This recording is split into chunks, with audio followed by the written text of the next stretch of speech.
Stream गरिदिउँला।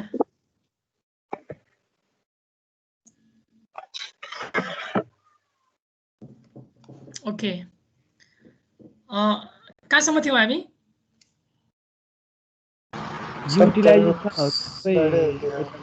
यो slide भयो? सेयरै भएको छैन सर। सेयरै भएको छैन सर। त्यो चार्ट जस्तो थियो क्या एउटा ठ्याक्कै। समस्या सरी है।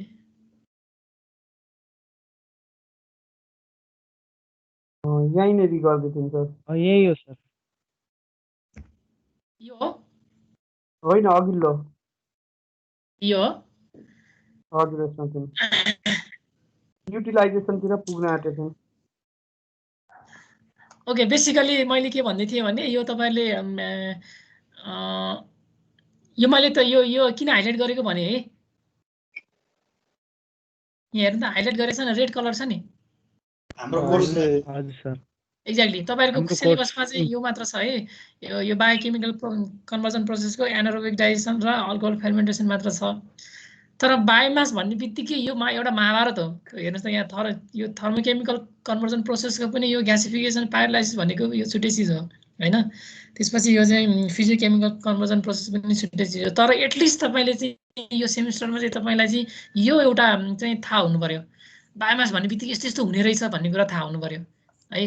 भरे तपाईलाई काम गर्दै जाँदा चाहिँ तपाई अब यो बायो ब्रिकेटतिर पनि काम गर्न सक्नुहुन्छ हैन, यतातिर पनि काम गर्न सक्नुहुन्छ। त्यसपछि तपाई ग्यासिफिकेसनतिर काम गर्न सक्नुहुन्छ अथवा बायोग्यासतिर पनि काम गर्न सक्नुहुन्छ है। हामीले चाहिँ यसको बारेमा डिटेलमा पढ्छौँ। र यो युटिलाइजेसन चाहिँ अब बायो इनर्जीलाई हामीले चाहिँ बायो पावरको फर्ममा युज गर्न सक्ने भयो हैन। जस्तै अघि मैले देखाएँ एउटा टर्बाइन युज गरेर, स्टिम टर्बाइन युज गरेर इलेक्ट्रिसिटी प्रडक्सन गर्ने, अथवा बायोफ्युल युज गर्न सक्ने भयो, अथवा बायो प्रोडक्टहरु युज गर्न सक्ने भयो। यो युजको बारेमा धेरै चीजहरु छ, यो सबै चीज तपाईलाई चाहिदैन हैन। सो यो इनर्जी चाहिँ कसरी कन्भर्जन हुन्छ भन्ने कुरा थाहा भइसकेपछि अटोमेटिकली कहाँ युज हुन्छ भन्ने कुरा थाहा भइ नै हाल्यो। फर एक्जाम्पल एकदम हाम्रो बायोग्यास चाहिँ कहाँ युज हुन्छ भन्दा बायोग्यास कि चाहिँ खाना पकाउनलाई युज हुन्छ कि कहाँ युज हुन्छ? अर्को एकदम धेरै त खाना पकाउनको लागि नै हो हाम्रो डोमेस्टिक एप्लिकेसनमा। अर्को चाहिँ इलेक्ट्रिसिटी बायो जेनेरेटर भन्ने छुट्टै खालको हुन्छ। जस्तै हाम्रो डिजल जेनेरेटर भने जस्तो बायोग्यास जेनेरेटर छुट्टै हुन्छ। त्यो बायोग्यास जेनेरेटरबाट हामीले यसलाई चाहिँ इलेक्ट्रिसिटी युज गर्न पनि सक्छौँ। भनेपछि बायोग्यासको दुईटै एप्लिकेसन हुने भयो। त्यसपछि यो अल्कोहल फर्मेन्टेसनको चाहिँ यो बायोडिजल भयो, यो ट्रान्सपोर्टेसन सेक्टरमा युज गरिन्छ। सो यो एउटा स्लाइड चाहिँ तपाईहरुले दिमागमा सेट गरिहाल्नुस् है। त्यसपछि यो biomass to bio energy route कसरी बायोमास आएर कसरी बायो इनर्जी हुन सक्छ भन्ने कुरा चाहिँ एकजना यो विद्वानले भन्नुहुन्छ है। हेर्नुस् त यहाँनिर यो बायोमास कस्तो कस्तो फर्ममा हुन सक्ने रहेछ। एउटा चाहिँ वेट बायोमास हुन सक्ने रहेछ। यो कुराहरु अगाडिकै कुराहरु हुन् हैन। अझ तपाईले यो चार्ट हेर्यो भने चाहिँ अझ सम्झिन सजिलो हुन्छ भनेर मैले राखेको। वेट बायोमास हुन सक्ने रहेछ, सोलिड बायोमास हुन सक्ने रहेछ। जस्तै यो सुगर केनबाट, सुगर इन्डस्ट्रीबाट चाहिँ यो चाहिँ सुगर र स्टार्च रिच बायोमास हुन सक्ने रहेछ हैन। जस्तै जात्रोपा भनेको चाहिँ अर्को खालको सोर्स हुने भयो। सो यो बायोमासको सोर्सलाई अब कन्भर्जन प्रोसेस के यो पनि यही कुराहरु हुन् हैन। हेर्नुस् त यो एनारोबिक कन्भर्जन प्रोसेस, फर्मेन्टेसन, त्यसपछि ग्यासिफिकेसन, पाइरोलाइसिस, हाइड्रोलाइसिस, क्रसिङ, रिफाइनिङ भनेको यो चाहिँ फिजियोकेमिकल कन्भर्जन प्रोसेस भयो। नाम मात्र अलि स्लाइटली फरक छ तर यो कुराहरु तिनीहरु नै हुन् है। जस्तै अब वेट बायोमासलाई जस्तै एनिमल डङ भन्नुस् हैन। वेट बायोमासलाई मैले चाहिँ एनारोबिक कन्भर्जन प्रोसेस गर्ने भए यसको प्रोडक्ट के आउने भयो त? बायोग्यास आउने भयो। बायोग्यासमा चाहिँ अराउन्ड 60 to 70% चाहिँ मिथेन हुन्छ, CH4 हुन्छ। अनि बाँकी चाहिँ हाइड्रोजन र कार्बन डाइअक्साइड पनि हुन्छ बायोग्यासमा चाहिँ है, बायोग्यास प्रोडक्टमा चाहिँ। सो यो बायोग्यास आइसकेपछि यसलाई हेर्नु त यो कसरी आइरहेछ। यसलाई मैले डाइरेक्ट इलेक्ट्रिसिटीमा पनि युज गर्न सक्ने भएँ हैन। यो चाहिँ बायोग्यास जेनेरेटर भन्ने हुन्छ। डाइरेक्ट इलेक्ट्रिसिटीमा युज गर्न सक्ने भयो। इलेक्ट्रिसिटी निकालेपछि हामीले इलेक्ट्रिकल अप्लायन्सेसमा युज गर्न सक्ने भयो। अथवा यो बायोग्यासको अर्को एरो यता पनि गइरहेछ हेर्नुस्। द्याट मिन्स मैले के हो त यसलाई हिटको फर्ममा पनि युज गर्न सक्ने भयो। हिटिङ कुकिङको फर्ममा पनि युज गर्न सक्ने भयो है। त्यसैगरी बायोफ्युल आयो, त्यसपछि सुगर आयो। सुगरलाई चाहिँ मैले चाहिँ अल्कोहल बनाएर लिक्विड फ्युल भयो, त्यो लिक्विड फ्युललाई ट्रान्सपोर्टेसन सेक्टरमा युज गर्न सक्ने भयो भनेपछि यो कन्भर्जन प्रोसेस भयो। त्यसपछि यो रिजनको भनेको चाहिँ कस्तो कस्तो फ्युल निस्किन्छ, बायोफ्युल र बायो इनर्जी कस्तो कस्तो निस्किन्छ भन्ने कुरा चाहिँ यो रिजनभित्र छ। कन्भर्जन प्रोसेस पछि आउने यो भयो। त्यसपछि कहाँ कहाँ युज हुन्छ भन्ने कुरा हिटिङको लागि इलेक्ट्रिकल डिभाइस र ट्रान्सपोर्टेसन सेक्टरमा। र यो अल्टिमेटली सबै युज भइसकेपछि अल्टिमेटली आउने भनेको के हो, CO2 इमिसन नै हो। ल सिआरले सबैलाई म्युट गरिदिने है, मैले चाहिँ बनाइदिएछु।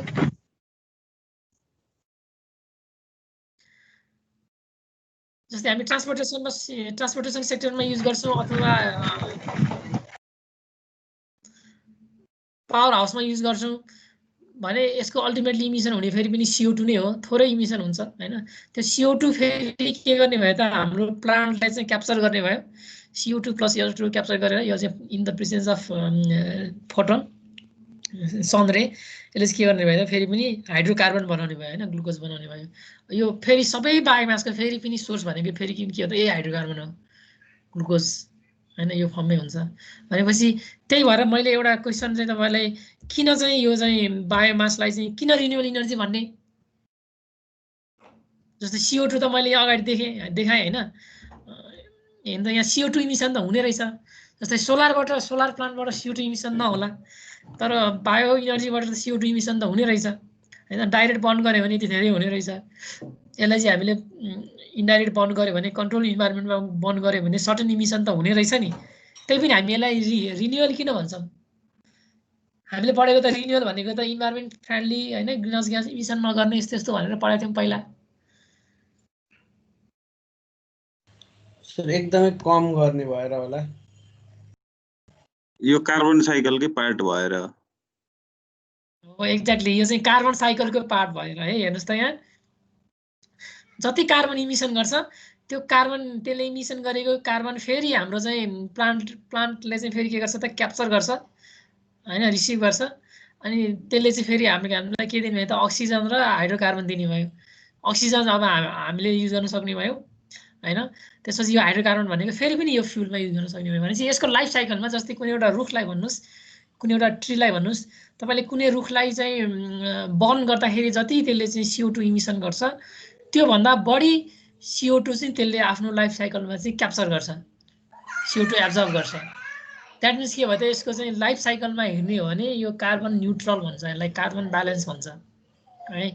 तर अब अरू केसमा जस्तै फोसल फ्युलको केसमा त्यस्तो हुँदैन, अरू फ्युलको केसमा त्यस्तो हुँदैन।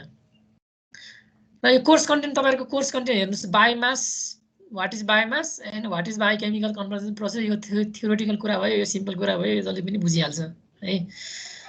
त्यसपछि अर्को चाहिँ बायोग्यास जेनेरेसन कसरी हुन्छ, यो चाहिँ बेसिकली बायोग्यास प्लान्टको बारेमा हामी पढ्छौँ। बायोग्यास प्लान्टको अपरेटिङ प्रिन्सिपल के हो भन्ने कुरा। And factor affecting biodigestion or biogas generation, कुनै पनि बायोग्यास प्लान्टमा कति बायोग्यास निस्किन्छ भन्ने कुरा चाहिँ केमा डिपेन्ड गर्छ, कस्तो कस्तो इन्भाइरोमेन्ट फ्याक्टरमा डिपेन्ड गर्छ। फर इक्जाम्पल टेम्परेचरमा डिपेन्ड गर्ला, त्यसपछि हामी कुन रेसियोमा चाहिँ फिड गर्छौँ त्यो कुरामा डिपेन्ड गर्ला हैन, कति पानी राख्छौँ त्यसमा डिपेन्ड गर्ला। यस्ता के फ्याक्टरहरू छन् भन्ने कुरा हामी पढ्छौँ। हामीले डिजाइन गर्दाखेरि त्यो फ्याक्टरहरूलाई नै म्यानिपुलेसन गर्नुपर्ने हुन्छ, म्यानेज गर्नुपर्ने हुन्छ। त्यसपछि एउटा बायोग्यास प्लान्ट मैले तपाईँलाई डिजाइन सिकाउँछु। यो बायोग्यास प्लान्टको अपरेटिङ प्रिन्सिपल पढिसकेपछि कस्तो कस्तो हुन्छ भन्ने कुरा मैले यो डिजाइन चाहिँ तपाईँलाई सिकाउँछु। यो सिलेबसमा यति छ, यो 3 लेक्चर आवरको मात्र छ हैन, यो पनि 6 लेक्चर आवर बनाउनु पर्ने खासमा। त्यसपछि एक्स्ट्रा कन्टेन्ट मैले यो इन्डस्ट्रियललाई पढाउँदाखेरि यो चाहिँ यो कुराहरू पनि छ मसँग स्लाइड, यो म तपाईँलाई दिन्छु। यो पाइरोलाइसिस र ग्यासिफिकेसनको बारेमा चाहिँ तपाईँ आफैले अध्ययन गर्नुहोस्। यो पनि एकदमै इम्पोर्टेन्ट कुरा हो। यो पाइरोलाइसिस र ग्यासिफिकेसन जताततै युज हुन्छ है।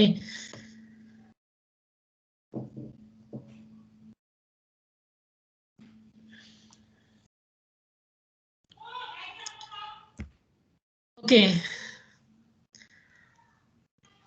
सो अब हामी पहिला चाहिँ बायोमास भनेको के हो, त्यसपछि बायोकेमिकल कन्भर्जन प्रोसेस भनेको के हो, यसको के चिज त मैले भनिसकेँ। त्यसपछि हामी बायोग्यास प्लान्टभित्र छिर्छौँ। सो बायोमास भनेको फेरि पनि अब तपाईँले एक्जाममा लेख्ने डिफिनेसन हैन, biomass is a renewable energy source. किन रिन्युएबल भनेको मैले भनिहालेँ। तपाईँले एक्जाममा 2 मार्क्समा आउन सक्छ वाइ बायोमास इज रिन्युएबल भनेर है। Coming from biological material such as होइन plant animal microorganism dash dash dash यस्तो खालका चिजहरू छन् भने यसलाई हामी के भन्छौँ त बायोमास भन्छौँ। अथवा तपाईँले कसरी पनि डिफाइन गर्न सक्नुभयो त biomass is a solid carbonaceous material derive from plant and animal. Plant and animal भन्ने बित्तिकै के पर्ने भयो त residue of agriculture and forestry पर्ने भयो। अघि मैले देखाइसकेँ एग्रिकल्चर जस्तै राइस स्ट्र यसको इक्जाम्पल भयो एग्रिकल्चर रेजिड्यूको। अब हामी चाहिँ फोरेस्ट्रीमा चाहिँ एकदमै रिच कन्ट्री होइन, त्यस फोरेस्ट्रीको बाई प्रोडक्ट हामी युज गर्न सक्ने भयौँ। त्यसपछि अब एनिमल वेस्ट गाई पालन बाख्रा पालन भैँसी पालन के भन्ने हुन्छ होइन, माछा पालन। And discarded material from food processing plant होइन, कुनै पनि इन्डस्ट्रीबाट हुने कुनै पनि फुड प्रोसेसिङ इन्डस्ट्रीको चाहिँ डिस्कार्डेड मेटेरियल रेजिड्यूहरू पनि यो चाहिँ प्लान्ट एन्ड एनिमलको चाहिँ रेजिड्यूभित्र पर्यो है, यसलाई पनि बायोमास भन्छ। सो त्यही चिज छ अझ यसमा अर्ग्यानिक मेटेरियल होइन, animal human waste food crop grassy and woody plant होइन, residue from agriculture or forestry यस्तो यस्तो चिजलाई चाहिँ हामी बायोमास भन्छौँ। सो जे पनि कुनै पनि बायोडिग्रेडेबल चिज छ र त्यो वेस्ट हो भने त्यो चाहिँ that is the source of energy. तपाईँले अब त्यसरी बुझ्नु पऱ्यो। यसलाई हामीले चाहिँ 4 बाट मोर पनि भन्छौँ है। 4 बाट मोर कमाउने भन्ने पहिला काठमाडौँमा चाहिँ एउटा प्रोजेक्ट नै थियो, काठमाडौँको 4 बाट कसरी पैसा कमाउने भन्ने। र काठमाडौँमा तपाईँले पनि न्युज हेर्नु सुन्नुभयो होला, यो टेकुमा छ एउटा चाहिँ काठमाडौँ 4 व्यवस्थापन के समथिङ भन्ने महानगरपालिकाको अफिस छ है। त्यहाँनिर के 4हरू चाहिँ टेकुमा व्यवस्थापन हुन्छ। त्यहाँनिर एउटा बायोग्यास प्लान्ट छ इन्डियाबाट लिएर आएको होइन, त्यो चाहिँ मलाई 8-10 करोडको। त्यो चाहिँ 4 बाट नगरपालिकाबाट निस्किने 4 बाट त्यसले चाहिँ सर्टेन बायोग्यास पनि निकाल्छ र इलेक्ट्रिसिटी पनि निकाल्छ। तर अहिले चाहिँ अब हाम्रो चाहिँ अब के भन्ने त्यो अहिले चाहिँ द्याट इज नट वर्किङ है, अहिले चाहिँ बिग्रिरहेछ त्यो। तपाईँले अब त्यतातिर जानुभयो भने हेर्नु पाउनुहुन्छ। So as a renewal fuel biomass भनेको चाहिँ रिन्युअल फ्युल हो। किन रिन्युअल फ्युल हो भने that is carbon cycle neutral. Life साइकलमा जति उसले कार्बन रिलिज गर्छ त्यति नै एटलिस्ट त्यति नै उसले चाहिँ कार्बन चाहिँ कन्ज्युम गर्छ, कार्बन चाहिँ रिसिभ गर्छ। So it is a derivative from solar energy. So ultimate source भनेको द्याट इज CO2 + H2 भइसकेपछि सनको प्रेजेन्समा यो बायोमास भनेको यही भयो। त्यसपछि अर्को एग्रिकल्चर प्रोडक्ट होइन, व्हिट स्ट्र कर्न कप्स, त्यसपछि राइस स्ट्र। यिनीहरू चाहिँ rich in starch and sugar. यिनीहरू चाहिँ सुगर र स्टार्च रिच हुन्छ। यसलाई हामीले डाइरेक्टली हाम्रो चाहिँ इथेनलमा कन्भर्जन गर्न सकिन्छ। अथवा अर्को खालको बायोमास हुन्छ that content cellulose glucose cellulose भन्ने अर्को खालको बायोमास हुन्छ होइन। जस्तै उड यो बगासे भनेको यो चाहिँ बगासे भनेको के हो थाहा छ?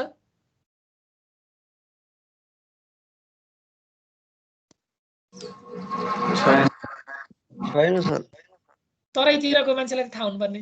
तराईतिर चिनी मिलहरू एकदमै धेरै हुन्छ। सुने जस्तो यो त उ भने सर यो बाइ प्रोडक्ट त्यो पेपर बनाउने चिनी मिलको बाइ प्रोडक्ट हो। मोलासिस भन्ने हुन्छ नि। मोलासे पनि हुन्छ। त्यो डिफरेन्स छ। यो त्यसो पेपर बनाउने युज गर्छ हैन यो? त्यो यो चिनी मिलको बाइ प्रोडक्ट हो है, सुगरको बाइ प्रोडक्ट हो। त्यो उखोलाई चाहिँ क्रस गरिसकेपछि के बाइ प्रोडक्ट आउँछ द्याट इज मोलासिस। यो चाहिँ पेपर सेपर बनाउने त्यनेर युज पनि हुन्छ सर, स्टिम टर्बाइन। पेपर बनाउन पनि युज हुन्छ। पेपर बनाउन यो चाहिँ क्ल्यापबोर्डहरू बनाउन योहरू युज हुन्छ। अनि ए बालेर स्टिम टर्बाइन अपरेट गर्छ सर यहाँ त। अनि सुगर मिलमा चाहिँ इलेक्ट्रिसिटी पनि निकाल्छ है, त्यसलाई चाहिँ कोजेनेरेसन भन्छ। एक्ज्याक्टली तपाईँलाई थाहा रहेछ है। यो बालेर उनीहरूले चाहिँ स्टिम टर्बाइन युज गरेर अनि चिनी उखु मिलले आफैले चाहिँ उखु मिललाई पुग्ने बिजुली आफैले उनीहरूले उत्पादन गर्छ। अझ त्यो बिजुली धेरै पनि हुन्छ। त्यो धेरै भएको बिजुली चाहिँ उनीहरूले हाम्रो नेसनल ग्रिडमा चाहिँ इन्जेक्ट गर्छ, नेसनल ग्रिडमा चाहिँ हालिदिन्छ है। हाम्रो यहाँ त्यस्तै छ सर, त्यो बेचिरहेको। त्यसलाई कोजेनेरेसन भन्छ। म देखाउँछु अहिले त्यो कसरी हुन्छ भनेर। सो यिनीहरू चाहिँ के भन्छ सुगर, यिनीहरू चाहिँ सेलुलोज ग्लुकोज रिच हुने भयो होइन, सुगर रिच हुने भयो। यस्तो खालको हामी चाहिँ मिथानोल बनाउँछौँ। सर्टेन बायोमासबाट इथानोल बन्छ, सर्टेन बायोमासबाट मिथानोल बन्छ, सर्टेन बायोमासबाट चाहिँ बायोब्रिकेट बन्ने भयो अनि सर्टेन काइन्ड अफ बायोमासबाट चाहिँ बायोग्यास बन्ने भयो। सो ओभरअलमा यसलाई चाहिँ हामी रिन्युएबल इनर्जी भन्छौँ है। So both ethanol and methanol can be use to fuel vehicles हामीले चाहिँ डिजेलसँग सर्टेन रेसियोमा मिक्स गरेर ब्लेन्ड गरेर हामी यसलाई चाहिँ ओभरअलमा बायोडिजेल भन्छौँ। यो हाम्रो अहिले ट्रेडिसनल भेहिकलमा पनि युज गर्न सकिन्छ, डिजेल गाडीमा पनि युज गर्न सकिन्छ। यो एकदमै यो चाहिँ कुन देशमा पपुलर छ यस्तो खालको प्रोजेक्ट, यस्तो खालको फ्युल भन्नुहोस् त? ब्राजिल। एक्ज्याक्टली ब्राजिलमा। यो धेरै वर्ष पहिलादेखि नै ब्राजिलमा चाहिँ एकदमै पपुलर छ यो बायोडिजेल है।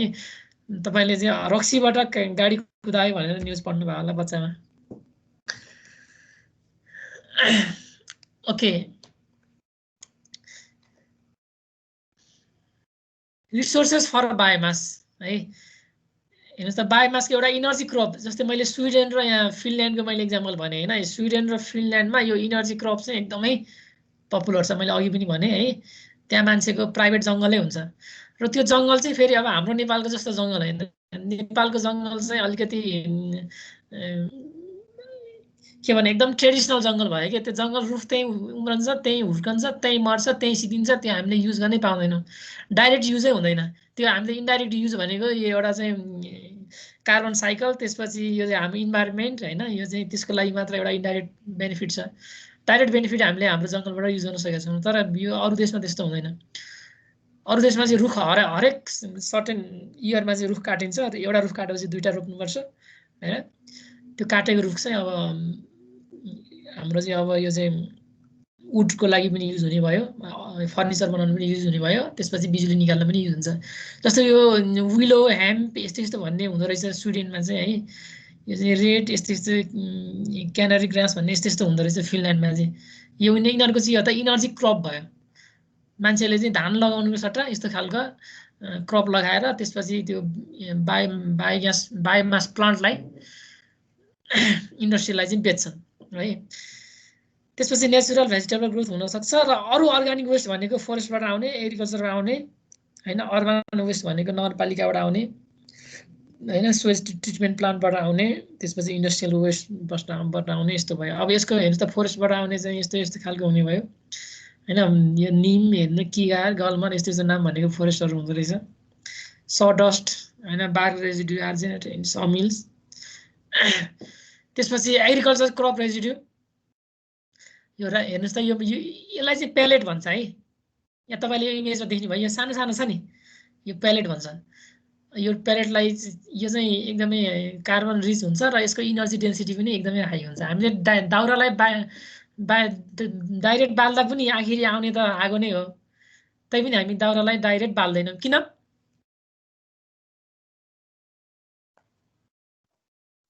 कार्बन इमिसन कम्प्लिट कम्बसन हुँदैन मोइस्चरले। एउटा चिज त्यो भयो होइन। अर्को यसको अर्को मेजर एडभान्टेज अर्को छ,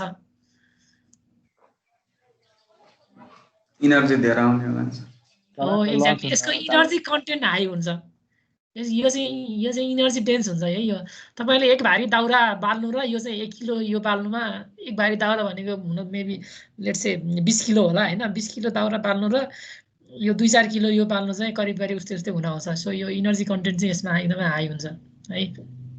द्याट मिन्स यो ट्रान्सपोर्टेसन गर्न सजिलो हुने भयो, थोरै पैसामा हुने भयो होइन, धेरै कुराहरू छ। सो राइस हस्क, व्हिट स्ट्र यस्तो यस्तो चिजहरू युज गरेर हामी चाहिँ यस्तो खालको पेलेटहरू युज गर्न सक्छौँ है। यो चाहिँ एग्रिकल्चर रेजिड्यू भयो होइन, ब्रिकेटहरू युज गर्न सक्छौँ। त्यसपछि इनर्जी क्रप्सको एकै डिटेल्स, इनर्जी क्रप्स भनेको के हो भन्ने कुरा यो भयो। त्यसपछि भेजिटेबल ओइल क्रप्स होइन, sunflower, cotton seeds, groundnut, rapeseed यस्तो यस्तो, पाम होइन, कोकोनट यस्तो यस्तो पनि यो सबै हाम्रो चाहिँ इनर्जीको सोर्स हो। यस्तो सोर्स कहिले पनि फाल्नु भएन। त्यसपछि आफ्टर प्युरिफिकेसन यहाँ यसलाई चाहिँ प्युरिफाई गरिसकेपछि डिजेलसँग ब्लेन्ड गर्न सकिने भयो। अरू एक्वाटिक क्रपहरू हुन सक्ने रहेछ। अर्को एनिमल वेस्ट र नेपालको एकदमै पपुलर, मैले तपाईँलाई ट्रेडिसनल यो कहाँ छ पछाडि छ होला है। हाम्रो चाहिँ ट्रेडिसनल इनर्जीमा चाहिँ धेरै चाहिँ दाउराबाट आउँछ र ट्रेडिसनल इनर्जीको चाहिँ अराउन्ड 80% चाहिँ दाउराबाट आउँछ, बाँकी चाहिँ यहाँबाट आउँछ। हेर्नुहोस् त, यो इमेजमा के हुन्छ, डङ्क केक तराईतिर मैले चाहिँ यस्तो देखाएको थिएन है। यस्तो इन्डियाको युपीतिर धेरै हुँदो रहेछ सर। सर गुइठो भने हैन हैन, म चाहिँ यो यता पूर्वतिर पनि पूर्व धेरै चलाउँछ सर। तर यस्तो खालको गोलो खालको बनाउँदैन, लामो खालको बिचमा एउटा सेप जस्तो पनि हुन सक्छ, सेप जस्तो पनि हुन सक्छ हैन। मैले पनि यो मैले सधैँ पढ्दाखेरि हेर्थेँ त्यो हाम्रो इनर्जीको जुन सिनेरियो चार्टमा हैन, अराउन्ड 70 हामीले पढ्दाखेरि त 75% नै थियो। 75% ट्रेडिसनल भन्छ। ट्रेडिसनलमा चाहिँ दाउरा युज गर्यो भने त ठिक छ, दाउरा त मलाई थाहा थियो हैन, हामी पनि दाउरा युज गर्थ्यौँ पहिला पहिला। तर यो अनि सर्टेन चाहिँ यो एनिमल डङ गोबर गुइठाबाट पनि भात पकाउँछ भन्ने मैले त्यतिखेर चाहिँ पढ्दाखेरि चाहिँ कसरी हुन्छ भन्ने लाग्थ्यो हैन। त्यसपछि केही वर्ष पछाडि म जब तराईमा गएँ, त्यो वाटर पम्पिङको प्रोजेक्टको बेला मैले तराईको धेरै ठाउँमा भिजिट गरेँ है। त्यो भित्रभित्रको गाउँमा यस्तो सानो सानो घरहरू है, परालले छाएको सानो सानो घरहरू, त्यो सबै घरको भित्तोमा चाहिँ यस्तो चिजहरू चाहिँ अट्याच गरे हुँदो रहेछ कि सुकाउन राखेको हुँदो रहेछ। पुरै गाउँ यस्तो त्यो टोटली त्यो खाना पकाउने, आगो ताप्ने, यो दुनियाँ चिज गर्ने हुनाले यस्तो एनिमल डङबाट यो तराईतिर एकदमै पपुलर छ। यसलाई डङ केक भन्छ। पहिला हाम्रो घरमा पनि गाई पाल्दा मम्मीले पुरा कालो भरि यसकै गुइठा बनाउनुहुन्थ्यो आगो बाल्नलाई। आगो बाल्न युज हुन्थ्यो हैन। अनि अहिले त गाई छैन नि बाल्नुहुन्न, बनाउनुहुन्न। ओके, यसलाई डङ केक भन्दो रहेछ है। यो सेप जस्तो पनि हुनसक्छ, कसैले सिलिन्ड्रिकल बनाउला, कसैले राउन्ड बनाउला, सर्कुलर बनाउला। यो चाहिँ बेसिकली कुकिङको लागि र अरू र यो चाहिँ बायोग्यासको लागि, र मेटेरियलको लागि पनि युज हुनसक्छ है। त्यसपछि अर्को अर्बन वेस्ट भनेको यो चाहिँ एमएसडब्ल्यू, यो टर्म चाहिँ हेर्नुहोस् त, एमएसडब्ल्यू भनेको म्युनिसिपल सोलिड वेस्ट भन्छ। यो नगरपालिकाबाट निस्किने सबै खालका वेस्टहरू चाहिँ अर्बन वेस्टभित्र पर्ने भए। तर त्यो चाहिँ अर्ग्यानिक वेस्ट हुनु पर्यो है। नगरपालिकाबाट निस्किने वेस्टमा चाहिँ करिब 60 to 70% चाहिँ अर्ग्यानिक नै हुन्छ हैन। अरू बाँकी चाहिँ इनअर्ग्यानिक हुनसक्छ। त्यसलाई चाहिँ अब हामीले सेग्रिगेट गर्नुपर्ने हुनसक्छ हैन। पहिला छुट्याएर विदेशतिर चाहिँ के गर्छ भने कलेक्सन गर्दैखेरि छुट्याउँछ। अब हाम्रो नेपालमा चाहिँ त्यस्तो चलन छैन। फोहोर लिने गाडी आउँछ, एकैचोटि हामी चाहिँ अर्ग्यानिक इनअर्ग्यानिक सबै मान्छे घरमा मिक्स गरेर राखेको हुन्छ, एकैचोटि लगेर हालिदिन्छौँ। तर विदेशतिर चाहिँ के गर्छ भने सबैलाई चाहिँ फोहोर छुट्याएर राख्नु भन्छ घरमा। अनि एक दिन चाहिँ अर्ग्यानिकवाला चाहिँ फोहोर उठाउने गाडी आउँछ, अनि अर्को दिन चाहिँ इनअर्ग्यानिकवाला फोहोर उठाउने गाडी आउँछ। सो अर्ग्यानिकवाला गाडी चाहिँ सिधै लगेर त्यो अब उनीहरूको चाहिँ इनर्जी प्लान्ट हुन्छ त्यहाँ लिएर जान्छ। त्यसपछि इनअर्ग्यानिकवाला चाहिँ अब त्यो रिसाइकल कहाँ गर्ने, के गर्ने, प्लान्ट के हो, त्यसरी चाहिँ कन्भर्जन हुन्छ। अब हाम्रोमा चाहिँ सबै एकैचोटि भएको हुनाले तपाईँले चाहिँ अब डम्पिङ साइडमै गएर छुट्याउनु पर्ने हुनसक्छ है। त्यो चाहिँ एक्स्ट्रा लेभल। हाम्रो दुईटा नछुटाइकन ल्याउने रिजन पनि त्यो युटिलाइजै हुँदैन, अनि दुईटा किन छुट्टाएर ल्याउने त भनेर होला हैन त। अहिले चाहिँ हाम्रोमा युटिलाइज नभएर पनि हो हैन। त्यो टेकुमा एउटा सानो प्रोजेक्ट छ, अब त्यो अहिले चाहिँ फेल खाएर बसिरहेछ। यो नगरपालिकाबाटको फोहोरबाट बिजुली निकाल्ने भन्ने त्यो अहिले काम छैन। अब यस्तो खालको प्रोजेक्टहरू भयो भने अब हामी यो गर्न सक्छौँ। फेरि यस्तो नि त, अब यसको लागि हामीले बायोग्यासै बनाउनुपर्छ भन्ने पनि छैन। यसबाट हामीले चाहिँ अर्ग्यानिक फर्टिलाइजर बनाउन सक्छौँ। अहिले हेर्नुहोस् फर्टिलाइजरको कस्तो महामारी छ त्यसमा हैन। यसरी छुट्यायो भने हामीले अर्ग्यानिक फर्टिलाइजर पनि बनाउन सक्छौँ। हाम्रोतिर सर त्यो के अरे कम्पोस्ट म्यानर बनाउने हुन्छ नि, त्यो रिङ म्युनिसिपालिटीले नै दिएर अनि त्यो इनअर्ग्यानिक मात्रै पठाउँछन् यतातिर चाहिँ, चितवनतिर चाहिँ। भन्नाले फोहोर उठाउन आउँदाखेरि त्यो छुट्याएर आउँछ। भन्नाले मान्छेहरूलाई हरेक घरमा त्यो कम्पोस्ट म्यानर बनाउने दिएर प्रोभाइड गरे गाडीमा हाल्ने बेलामा नै अनि यो गर्छ कि। ए त्यो हाम्रो चाहिँ नगरपालिकाले गरे होला हैन। हाम्रो रेणु दाल के सुन्दै हुनुहुन्छ। नगरपालिकाले। सो हरेक नगरपालिकाले त्यो गर्नु जरुरी छ हैन। यो चाहिँ बिजुली नै निकाल्नुपर्छ, ग्यासै निकाल्नुपर्छ भन्ने छैन। यो चाहिँ सर्टेन अर्ग्यानिक फर्टिलाइजर बनायो भने हैन, सर्टेन एरियालाई चाहिँ हामी चाहिँ अर्ग्यानिक एरिया, अर्ग्यानिक जोन भनेर, जस्तै तपाईँको इन्डियाको चाहिँ यो चाहिँ सिक्किम दार्जिलिङतिर हेर्नुहोस् त पुरै अर्ग्यानिक जोन छ। त्यसरी कुनै एउटा जोनलाई, भक्तपुरलाई हामी अर्ग्यानिक जोन भनेर डिक्लेयर गर्न सक्छौँ हैन। ललितपुरको चाहिँ यो लेले एरियातिरका अलिकति खेतीपाती हुने धेरै ठाउँहरू छ, त्यतातिर गर्न सक्छौँ भनेपछि अब त्यो अर्ग्यानिक जोनबाट आएको तपाईँ तर बजारमा चाहिँ तरकारी किन्न जानुहोस्, यो चाहिँ अब लेलेबाट आएको अथवा भक्तपुरबाट आएको तरकारीको प्राइस डबल हैन। अब इन्डियाबाट आएको, अन्तबाट आएको प्राइस चाहिँ सस्तो, त्यो पनि हुनसक्छ हैन। अरू अब इन्डस्ट्रियल वेस्ट हेर्नुहोस् त, यो इन्डस्ट्रियल वेस्टहरू चाहिँ पल्प एन्ड पेपर इन्डस्ट्रीहरूबाट निस्किने, त्यसपछि स्टार्च एन्ड ग्लुकोज फ्याक्ट्रीबाट निस्किने हैन, पाम ओइल भन्नेबाट निस्किने। नेपालमा चाहिँ यो पाम ओइल त नेपालमा छैन है, तर त्यही पनि नेपालबाट पाम ओइल चाहिँ धेरै बिक्री हुन्छ। त कसरी तपाईँलाई थाहा छ? नेपालबाट धेरै पाम ओइल चाहिँ इन्डियामा एक्सपोर्ट हुन्छ।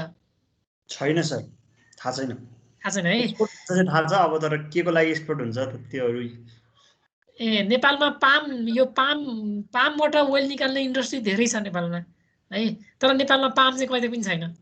अथवा तपाईँले फर इक्जाम्पल अर्को हेर्नु न, म जहिले पनि कन्फ्युज हुने, सनफ्लावर मैले देखाएको छैन नेपालमा कतै पनि, तोरी चाहिँ देखाएको छ धेरै ठाउँमा, तराईतिर लगाउँछ होइन। अब सनफ्लावर त मैले खासै देखाएको छैन। त्यही पनि नेपालमा बनेको सनफ्लावर ओइल हेर्नुहोस् त बजारमा कति छ। त्यो यो चाहिँ सनफ्लावरको तेल मेड इन नेपाल भनेर, त्यो कहाँबाट आउँछ सनफ्लावर? इम्पोर्ट हुन्छ होला नि त।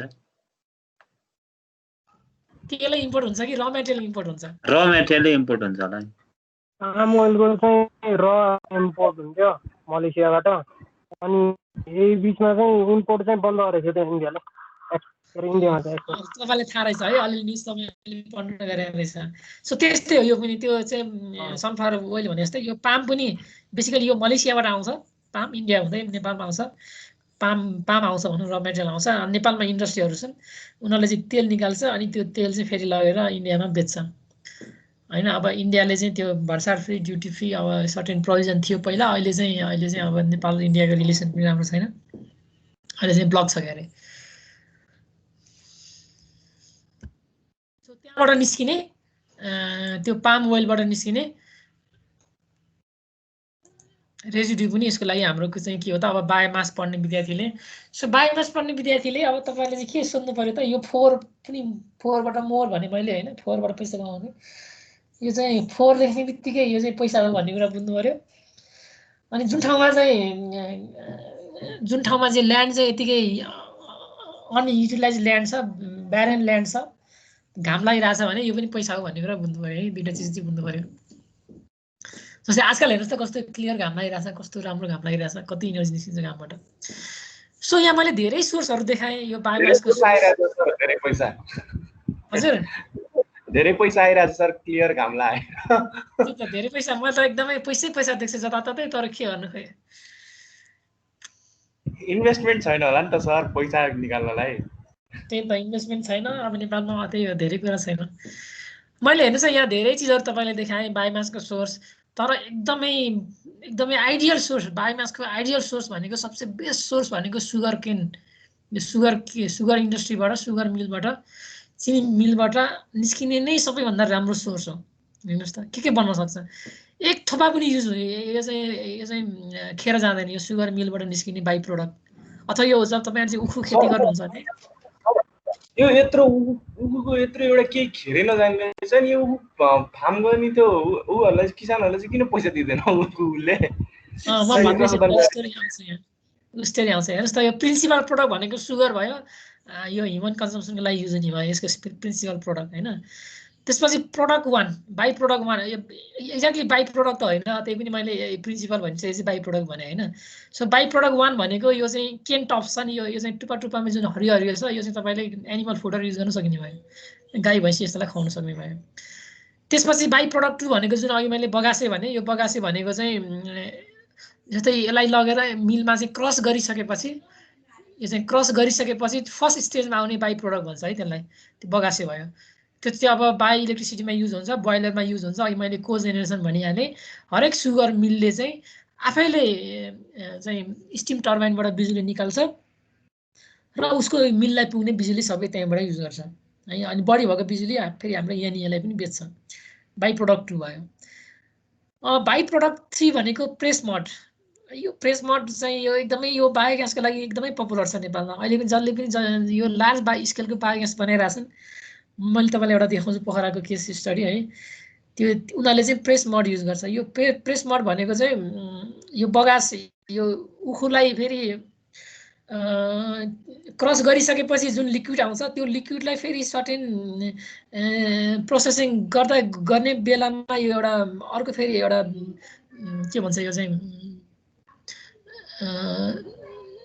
सर्टेन एउटा बाई प्रोडक्ट निक्लिन्छ होइन, यसलाई प्रेस मड भन्छ। यो चाहिँ एकदमै सानो हुन्छ यो चाहिँ होइन, यो चाहिँ ठुल्ठुलो हुने भयो।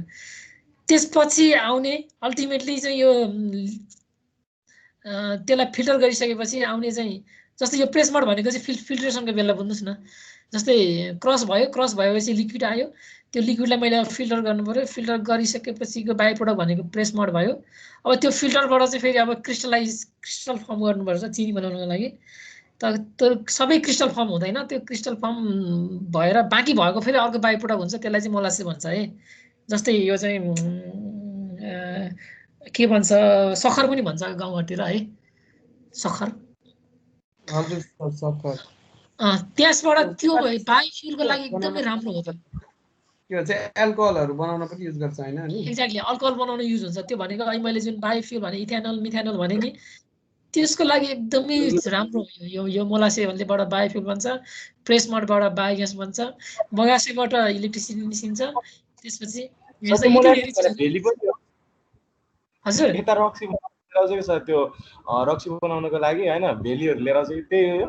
एक्ज्याक्टली त्यही नै हो। यो बायोफ्युल भन्ने बित्तिकै तपाईले रक्सी नै बुझ्नुहुन्छ। अब रक्सीलाई नै मैले चाहिँ गाडी फ्युलमा चाहिँ मिक्स गर्न सकिन्छ, तर त्यसको सर्टेन डिस्टिलेसन गर्नुपर्छ, प्रोसेसिङ हुन्छ है। सो हेर्नुहोस् त यो यसो पर्फेक्ट सोर्स हैन, एक थोपा पनि केही पनि यसको चाहिँ खेर जाँदैन है। केही चिजहरू यहाँ बाँकी भयो भने अलिअलि यो पातहरू यो सुकेको पातहरू यो बाँकी रहन्छ, फेरि यसले चाहिँ मलको काम भइहाल्छ। फेरि यो सुगरको फार्मिङको एकदम सजिलो छ। तपाईँले एकचोटि रोपेपछि 3 वर्षसम्ममा तपाईँले रोप्नै परेन होइन, बेला बेलामा गोडे हुन्छ। हरेक 3 वर्ष 2 वर्ष 3 वर्षमा चाहिँ एकपल्ट रोप्नुपर्ने हुन्छ। यो एकदम सजिलो छ। जस्तै धान मकै जस्तो हरेक 6 महिना सिजनमा चाहिँ जोत्ने गोड्ने होइन दुनियाँ चिज गर्नुपर्छ। यो त्यही भएर तराईतिर एकदमै जो अल्छे हुन्छ किसानहरू उसले चाहिँ उखु लगाउँछ होइन, अलि जो जाँगरिया हुन्छ उनीहरूले चाहिँ धान मकै यस्तो यस्तो लगाउँछ। फेरि यो क्यास क्रप पनि भयो, नगदे बाली पनि भयो होइन, पैसा दिने। सर यो सुगर केन कति टाइममा फल्छ सर? के फल्छ? सुगर केन लायो भने कति टाइममा फल्छ? एक्ज्याक्टली कति टाइममा फल्छ भन्ने त मलाई थाहा छैन होइन। यो तराई 8-9 महिनामा 9.5 महिना लाग्छ। त्यस्तै 8-9 महिनादेखि 10 महिनासम्म फल्छ सर। 8-9 महिनामा 10 महिनामा चाहिँ हार्भेस्ट गर्न मिल्छ। मिल्छ सर। ओके। माघतिर रोप्यो भने त मङ्सिरतिर काट्न मिल्ने हुन्छ। मङ्सिरमा अनि के त्यसको त्यो अनि 2-3 वर्षसम्मलाई हुन्छ भनेको चाहिँ कस्तो आँखलाहरूबाट फेरि अर्को पलाउँछ हैन? एक्ज्याक्टली तपाईलाई जुन काट्नु हुन्छ त्यो काटिन्छ, काटेपछि त्यो आफै पलाउँछ क्या। त्यो काटेर रुख काट्ने अनि त्यो अरु केही छोडे हुन्छ त्यो आफै बच्चाहरू त्यो आफै जन्मिन्छ कि। हेर्नुस् त यो बगासे भनेको यो के अरे बगासे भनेको यो क्रस गरिसकेपछि हेर्नु त यो धुलो जुन आइरहेछ नि यो चाहिँ चामलको भुस जस्तो होइन, यस्तो खालको भयो भने चाहिँ बगासे भयो होइन। यसमा चाहिँ 48% फाइबर हुने रहेछ यसमा, अनि 50% मोइस्चर हुने रहेछ। त्यसपछि अरू चाहिँ 2% चाहिँ अरू चाहिँ सोलुबल सोलिड हुने रहेछ। यसको युज भनेको इलेक्ट्रिसिटी निकाल्नलाई कोजेनेसनलाई युज हुन्छ। त्यसपछि यो चाहिँ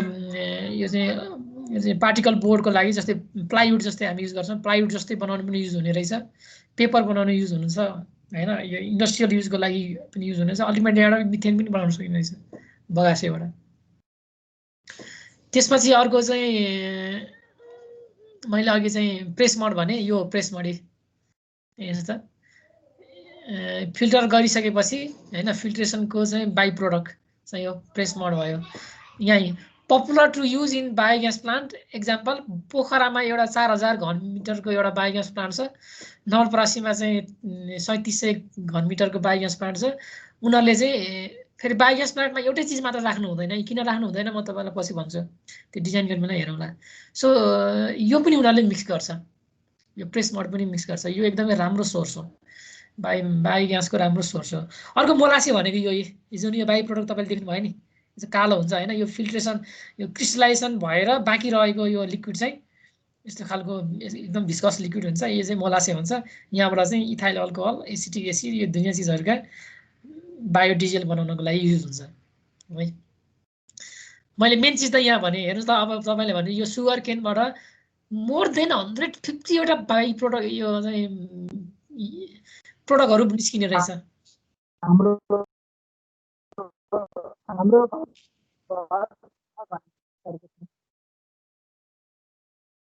उसले के भन्दै थियो मैले केही पनि बुझेन है, डिस्टर्ब आएर।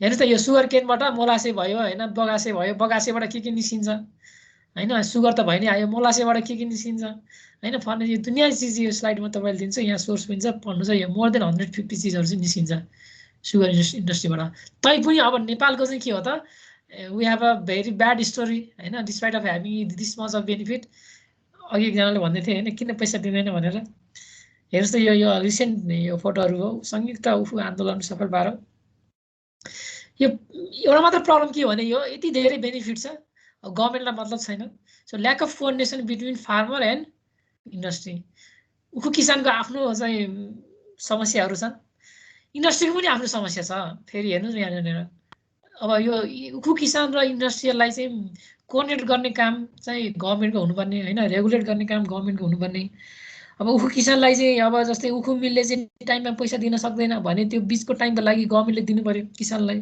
होइन किसानले त धेरै बेर वेट गर्न सक्दैन अब उखु मिलले पनि अब यहाँ हन्ड्रेड्स अफ कामदारहरू हुन्छन् अब उखु मिलले पनि चिनी बेच्ने बित्तिकै पैसा नपाउन सक्छ होइन हरेक प्रब्लम जस्तै हेर्नुहोस् न यहाँ रौतहटको लार्जेस्ट सुगर मिल हो होइन सट डाउन पर्मानेन्टली के को लागि भन्दाखेरि यहाँ जस्तै उसको चाहिँ घाटा कति गएर यहाँ लेखेको छ उसले किन सटडाउन भयो भनेर अराउन्ड अक्षरपी 2,17,57,58,370 रुपियाँ चाहिँ उसको चाहिँ घाटा 2 अरब घाटा छ एउटा सुगर मिललाई भने अब उसले कसरी चाहिँ रन गर्न सक्छ कसरी सस्टेन गर्न सक्छ सो दुईटै प्रब्लम छ उखु मिलको पनि आफ्नो प्रब्लम छ किसानको पनि आफ्नो प्रब्लम छ किसानले चाहिँ उखु मिललाई गाली गर्छन् होइन आन्दोलन गर्छन् अब उखु मिलले टाइममा पैसा दिन अब कोही चाहिँ बदमास पनि होलान् बदमासी पनि होलान् अब सबै बदमासी नहुनु पनि सक्छ है अब यो श्रीराम सुगर मिलको चाहिँ यो चाहिँ यसको चाहिँ यो नेप्सेमा स्वीकृति पनि छ यो यसको चाहिँ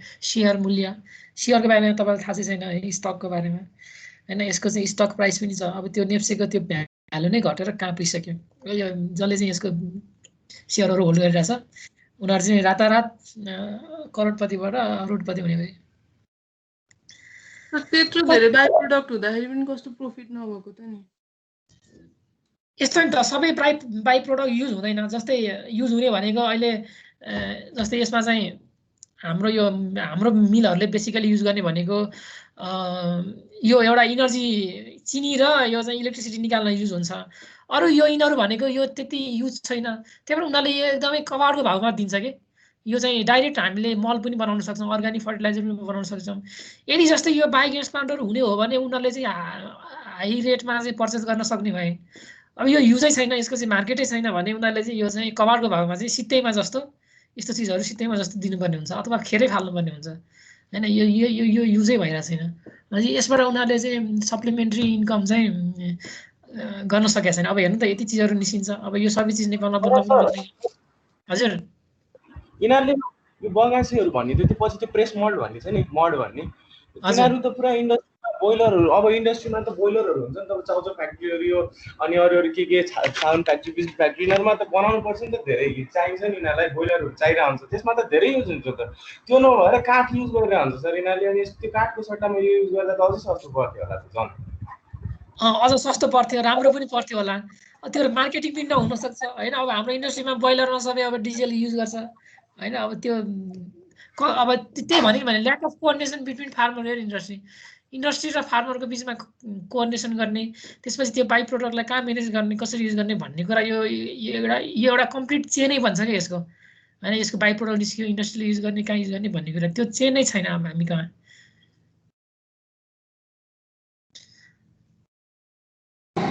ट्याक्स हाई छ नि सर यो सुगर मिलहरूलाई त्यही भएर पनि हो हजुर ट्याक्स धेरै हाई छ क्या सुगर मिललाई अनि सुगरको भाउ पनि एकदम थोरै छ हामीले सपोज 50 रुपियाँ किलो किन्छ भने यिनीहरूले बेच्दाखेरि 40-45 रुपियाँ किलो बेचिरहेको हुन्छ क्या एउटा प्रब्लम चाहिँ त्यो पनि हो त्यो पनि के प्रब्लम हो भने जस्तै इन्डियासँग चाहिँ यो चाहिँ मार्केट चाहिँ कम्पिटिटिभ छैन हाम्रो चाहिँ होइन इन्डियाबाट आउने चिनीहरू चाहिँ एकदम सस्तो हुने होइन अब नेपालमा बन्ने चिनीहरू चाहिँ महँगो हुने भनेपछि अब बजारमा त के हुने भाइ मान्छेले चाहिँ इन्डियन चिनी खोज्ने भए भनेपछि अब हाम्रो अनुसार किनेर ल्याउँदा आउने चिनीको प्राइस अझ हाम्रो भन्दा नि सस्तो यस सस्तो हुन्छ कसरी सस्तो भयो सर हाम्रो सर यहाँको चिनी मिलको एकचोटि चिनी युरोपसम्म पनि एक्सपोर्ट हुन्थ्यो अरे क्या सर पहिला ए हो युरोप जान्थ्यो अरे नेपालमा मार्केट दिन नभएर युरोप जाने त्यहाँको चाहिँ त्यही त हो नि भाइ भन्सार तिरेर आउने यस्तो हो क्या भन्सार तिरेर आउने अब यो भन्सारको फेरि महाकथा छ जस्तै एक टन चाहिँ चिनी आउँछ भने त्यो भन्सारमा चाहिँ त्यो आधी टनको मात्र हिसाब किताब हुन्छ होइन आधी टन चाहिँ यतिकै छिर्छ त्यो सबै मिल्ने मात्र हुन्छ भन्सारमा है तरकारीको पनि त्यही हालत हो हेर्नुहोस् तरकारी भन्सार तिरेर आउने तरकारी सस्तो नेपालमा उत्पादन हुने तरकारी महँगो चामलको त्यही हालत हो हेर्नुहोस् तपाईँ नेपाली चामल र इन्डियन चामल हेर्नुहोस् त अहिले चामलमा कम्पिटिसन गर्नै सक्दैन नेपाली किसानहरूले इन्डियाबाट आउने चामल कति सस्तो छ नेपालमा उत्पादन हुने चामल चाहिँ अब सस्तो दियो भने किसान आफैलाई चाहिँ उनीहरूले चाहिँ अब उनीहरूलाई नै घाटा लाग्छ महँगो दियो भने अब बजारमा डिमान्ड छैन होइन एग्रिकल्चरहरू त सबैमा त्यस्तै छ सब इन्डियाबाटै आउनु त एक्ज्याक्टली अहिले तपाईँले हेर्नुहोस् न लकडाउनको बेलामा जुन यो 4-5 महिनाको 5-6 महिनाको तपाईँ हेर्नुहोस् नेपालको तरकारी खेर गएर तपाईँले न्युजमा हेर्नुहोस् त कति तरकारी चाहिँ सडकमा फालेको होइन कति दुध फालेको कति हरेक ठाउँमा पोखरादेखि लिएर होइन चितवन काठमाडौँको पनि बेसिकली यो चाहिँ नुवाकोट अनि सिन्धुपाल्चोक यस्तो यस्तो जिल्लामा धादिङ जिल्लामा हेर्नुहोस् त तरकारी नेपाली किसानले फाल्नुपर्ने तर तपाईँ अब त्यो भन्सारको डेटा हेर्नुहोस् इन्डियाबाट कति अरबको चाहिँ तरकारी आयो यो 6 महिनामा हेर्नुहोस् त्यस्तो किनभने त्यहाँ एउटा चेन बनिसकेको हुन्छ कि एउटा व्यापारीहरू हुन्छ व्यापारीको चाहिँ एउटा चाहिँ सेटिङ बनिसकेको हुन्छ इन्डियन व्यापारीहरू नेपालको यो बिचको एजेन्टहरू त्यसपछि यता गभर्मेन्टसँग यिनीहरूको चाहिँ भन्सार सबै यिनीहरूको चाहिँ एउटा चेन बनिसकेको हुन्छ त्यो चेनलाई ब्रेक गर्न गाह्रो छ अनि उनीहरूले चाहिँ तरकारी लिएर आउँछ सस्तोमा लिएर आउँछ अब नेपालको तरकारीले चाहिँ अब मार्केट पाउँदैन होइन अब नेपालमा धादिङमा बनेको तरकारीलाई काठमाडौँ आउनको लागि मार्केट छैन बाटो छैन कुन चेनबाट आउने कसरी आउने सिन्धुलीको तरकारी काठमाडौँ कसरी आउने भन्ने कुरा त्यो कुन व्यापारीले लिएर आउने कुन बाटो भएर आउने होइन कति पैसा आउने त्यो छैन तर इन्डियाबाट आउने चाहिँ पुरानो चेन छ त्यो चेनले काम गरिरहेको खासमा र त्यो हरेकको लागि त्यही युज भइरहेछ चामलको लागि तपाईँ हरेक चिज तपाईँ इन्डियाबाट ल्याउनुहोस् होइन त्यो व्यापारीहरूको चाहिँ एउटा पकड छ त्यो पकड ब्रेक गर्न त्यो चेनलाई ब्रेक गर्न गाह्रो छ सर हजुर किसानहरू नै अब फ्रस्ट्रेट भइसक्यो कि लकडाउनको टाइममा अब उनीहरूले लगाएको पहिला कति चिजहरू वेस्ट गयो नि त अब हाम्रै एरियातिर पनि अनि सधैँ साग लगाउने मान्छेहरूले साग लाउनु छोड्यो कि यतातिर बारीमा पुरै मकै काटेपछि खोर्सानी मात्रै लाएर छोड्दियो होइन अहिले बल्खुमा साग किलोको 150 रुपियाँ छ अरे कि ढक्को 600 प्लस छ अरे कि अहिले रायोको साग पुरा सर्टेज रे कि मार्केटमा अब भ्याली बाहिरबाट ल्याउन दिएन नि त अनि यहाँनिरको प्रडक्सन पहिला हुन्थ्यो अहिले यहाँको प्रडक्सन पनि अस्ति लकडाउनले गर्दा फार्मर्सले लगाउनु छोडिदियो अनि हालत त्यस्तो भइसक्यो अनि खाने मान्छे पछुतो दुःख मानेको हुन्छ कि अब त्यो पनि हो अब साग फेरि धेरै दिनसम्म बस्न पनि सक्दैन होइन साग च्याउ यस्तो चिजहरू धेरै दिन राख्न सक्दैन आलु प्याजहरू त बस्ला यो बिचमा चाहिँ यो प्रेसर पनि आयो यो अघि मैले भने अनुसार होइन नेपालको तरकारी खेर जाने त्यसपछि इन्डियाको तरकारी आउने भन्ने कुराले गर्दाखेरि चाहिँ यो धेरैतिर यसले मार्केट पनि लियो बिचमा धेरै प्रेसरहरू पनि आयो त्यसपछि अलिक टाइट चाहिँ गरे हो भन्सारबाट तरकारी लिएर आउन अलिकति टाइट चाहिँ गरे हो त्यही पनि अब लुपहोलहरू धेरै हुन्छन् आउन त आइरहेको हुन्छ अब तपाईँ प्याज कता हेर्नुहोस् होइन प्याज चाहिँ अब अल अफ सडन चाहिँ प्याज चाहिँ बन्द गरिदियो इन्डियाले होइन तर नेपालमा चाहिँ प्याज त भित्रिसकेको थियो नि टनका टन प्याज त भित्रिसकेको थियो भोलिपल्टै प्याजको भाउ हेर्नुहोस् त ओ माई गड 2 टाइम्स प्याज नेपालीहरू पनि त्यस्तै खान के सर व्यापारीहरू त्यो नेपाली व्यापारीले नि गरे हो नि त्यही त उनीहरुलाई चाहिँ उनी हैन देशको प्रति ठीक हो तर अब रात करोडपति ब्ल्याक त्यो एकदमै अनस्टेबल मार्केट छ क्या हाम्रो अलिकति केही भयो भने जस्तै अब इन्डियाले चामल अब हाम्रो चामल आउँछ इन्डियाबाट होइन अब इन्डियाले त्यस्तै गरी चल्ला चामल चाहिँ इन्डियालाई पुगेन अब हामी चाहिँ चामल चाहिँ विदेशतिर नै चाहिँ एक्सपोर्ट गर्दैनौँ भनेर इन्डियाले ठ्याक्क त्यो गरिदियो भने नेपालमा चामलको पनि त्यो प्याजकै स्टोरी हुन्छ सर हाम्रोमा यो अलिकति रुल्सहरू पनि राम्रो नभएर कि अब इन्डियाको मार्केट प्राइस होइन तपाईँको अब 10% या 5%ले मात्र यदि केही चिजमा बढ्यो भने त्यहाँ पुरै आन्दोलनै हुन थाल्छ होइन त्यो बढाउन यत्तिकै पाइँदैन नि त यहाँ त पसल अनुसार एउटै एरियामा पनि पसल अनुसार रेट फरक हुन्छ कि 5 देखि 25 सम्मको भेरिएसन्स आउँछ कि एक्ज्याक्टली नेपालको व्यापारीहरूको चाहिँ त्यो सजिलो छ उनीहरूलाई रेट जति भन्दै पनि हुन्छ किनभने अब यो स्ट्रङली यो चाहिँ मोनिटरिङ हुँदैन नेपालमा चाहिँ जुनसुकै के भन्छन् भने व्यापारीहरूले अथवा यो चाहिँ बिजनेसम्यानहरूले नेपालमा बिजनेस गर्न एकदम सजिलो छ अरे। तपाईँ विदेशतिर बिजनेस गर्नुहोस् त्यहाँ तोकेकै हुन्छ। जस्तै जस्तै युएसमा भन्नुहोस् होइन, युएसमा चाहिँ तपाईँले कुनै चिज प्रडक्सन गरेर बेच्नुहुन्छ भने त्यो प्रडक्सन कस्टको तपाईँले 15% मात्र ओभरहेड लिनु मिल्छ होइन, प्रफिट लिनु मिल्छ 15% मात्र। त्यो 15% भन्दा बढी गर्नै मिल्दैन। नेपालमा हेर्नुहोस् त, यो चाहिँ 100% 200%सम्म जानु पनि गरिरहेको हुन्छ। तपाईँ इभन कपडामै हेर्नुहोस् न, चाइनाबाट लिएर आएको जुत्ता, एउटा जुत्ता होइन 2000 को जुत्ता या 25,000सम्म पनि बेचे भनेर पहिला पहिला दसैँमा खुब आउँथ्यो न्युज। त्यो रेड हाल्यो भने त्यो पनि थाहा हुन्छ, जति पनि राख्न सकिन्छ, जति पनि राख्छन् भनौँ न। त्यो लिगली त त्यो गर्नु नहुने हो, अब व्यापारीहरूले अब जति पनि राखिदिन्छन्। अब सानो मार्केट भएर पनि होला, नेपाल अब सानो मार्केट भयो। ओके, अब बायो इनर्जी नेपाल है, हेर्नुहोस् त नेपालमा बायो इनर्जीको के रहेछ। यो चिज मैले तपाईँलाई पहिले देखाएँ, मैले फेरि पनि देखाउनुको कारण हेर्नुहोस् त यहाँनिर। अब हामीले बायो इनर्जी पढेपछि थाहा भयो कति पर्सेन्ट छ। 68% चाहिँ ट्रेडिसनल होइन। त्यसमा हेर्नुहोस् त यसको चाहिँ 68%मा पनि 62.2% फ्युल भयो। यहाँ एनिमल डङ आयो नि 3.2%, अहिले मैले देखाएँ नि एनिमल डङ। त्यसपछि सर्टेन चाहिँ एग्रिकल्चर रेजिड्यू। त्यो हाम्रो चाहिँ नेपालको कथा। अब कहाँबाट आउँछ बायो इनर्जी नेपाल हेर्नु, मैले यो देखाएँ जब तपाईँलाई 68% हेर्नुहोस् यो दाउरा मेनली। त्यो दाउरा कहाँबाट आउने रहेछ हेर्नुहोस् त यहाँ। यो जानेर चाहिँ यो चाहिँ कहाँको रहेछ भने यो सेती नदी डोटी हेर्नुहोस्। अब खोलामा बाढी आएपछि दाउरा लिएर आउँछ होइन, बाढीले ज्यान रिस्कमा राखेर यसरी दाउरा कलेक्सन गर्ने। अनि यो यिनीहरूले चाहिँ वर्षभरिलाई पुग्ने दाउरा कलेक्सन गर्छ। हाम्रो गाउँमा पनि एउटा सानो खोला छ होइन, यो बर्खामा यसरी बाढी आउँछ, यसले दाउरा लिएर आउँछ। अनि मान्छेहरूले चाहिँ वर्षभरिलाई पुग्ने दाउरा यसरी कलेक्सन गरेर राख्छन् अनि यही दाउरा बाल्छन्। अब यस्तो नगर्नेहरूले चाहिँ अनि के गर्छन्, जङ्गलमा जान्छन् अनि त्यो रुखहरू चाहिँ सुकेको रुखहरू काट्छन् अनि वर्षभरिलाई पुग्ने दाउरा चाहिँ कुनै खाली भएको बेला, जस्तै खेतीपातीमा काम नहुने बेला चाहिँ अनि दाउरा कलेक्सन गर्न लाउँछन्। अनि वर्षभरिलाई पुग्ने दाउरा कलेक्सन गर्छन् अनि वर्षभरि युज गर्छन्। हजुर सर, हामी अब के नयाँ टपिकमा छिर्न लाग्यो सर? नयाँ टपिक होइन, कन्टिन्यू हो। के भन्छ, कति साथीहरूले खाना खाएको छैन भन्दै थियो अनि अर्को क्लास फेरि लगत्तै छ, अब 10 मिनट अगाडितिर छोडिदिनु भयो हुन्छ भन्दै थियो। ए ल 10 मिनट अगाडि त्यसै छोडिदिउँ आजलाई। हजुर सर, त्यही भएर सर। ल अर्को दिन हामी यहाँबाट कन्टिन्यू गरौँला। हस् सर, थ्याङ्क यू।